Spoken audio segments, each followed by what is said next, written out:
Hey everyone, welcome back to Kanen Coffee. We have a Jura Z5 brought in because it was giving a bin error message, and we replaced the power board and no longer getting that message. Tray missing, in and ready.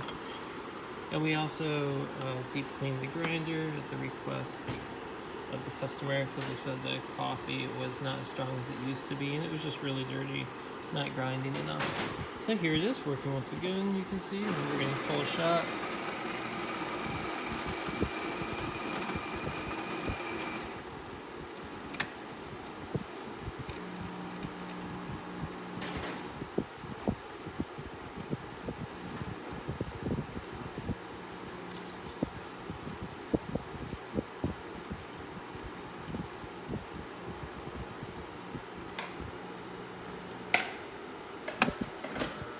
There you have it, Jura working once again. Thanks for tuning in to Kanen Coffee. Please like our videos, and if you like our videos, please subscribe to our channel.